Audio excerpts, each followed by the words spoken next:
want to buy a pair of pants for $20. There's a 9% sales tax. How much will I pay? Okay, so here's the thing.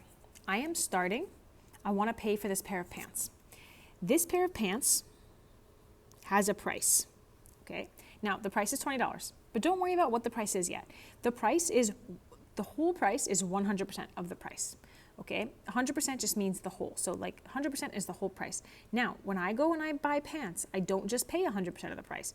I pay an additional 9%. So I'm gonna pay 100% of the price plus 9% of the price.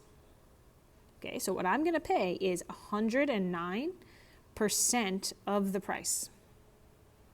Okay, now, in order for me to put this in my calculator, I need to change it to a decimal. The way that I change it to a decimal is I move the decimal place over twice. Okay, so this 109%, look, and I want you to leave your notes nice and clean.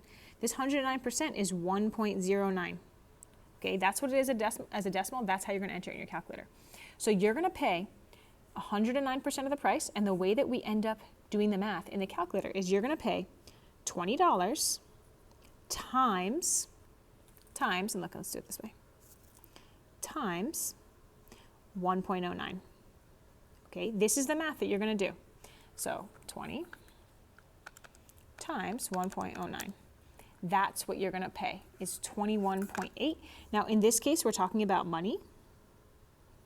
So 21.8 becomes $21.80. This is how much I'm gonna pay for a $20 pair of pants because I have sales tax on it.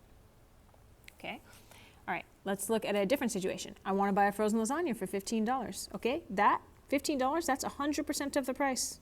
But guess what? I have a 20% off coupon. Okay, so, and there's no tax on food. So here's the thing, now I'm paying 20% less than 100. So now I'm not adding my sales tax, I'm subtracting 20%.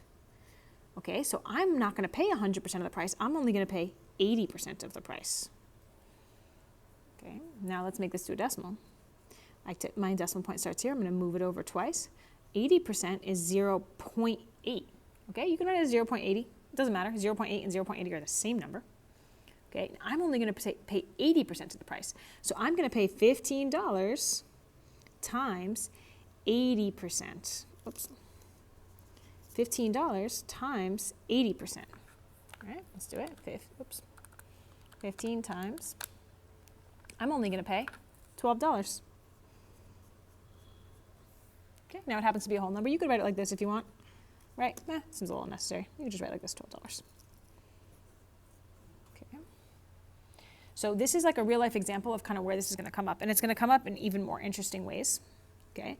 But let's just practice this skill. If I'm talking about 12% growth, right here, look here, the amount I paid grew, it got bigger, I was paying the sales tax. So let's say I'm talking about 12% growth. Well, what am I gonna multiply by? So 12% growth is I start with 100%, and then I'm adding 12%. Okay, well, that equals 112%. Now I need to change it to a decimal. So if I'm looking for 12% growth, that's 112%. That's gonna be, look, I'm gonna move the decimal place over 2 spots. I would multiply by 1.12. Okay, now, what if I'm looking for 8% decay? Okay, remember decay means it's getting smaller. Here, I'm subtracting 8%. I'm taking away 8%. It's getting smaller by 8%. Well, that's 92%.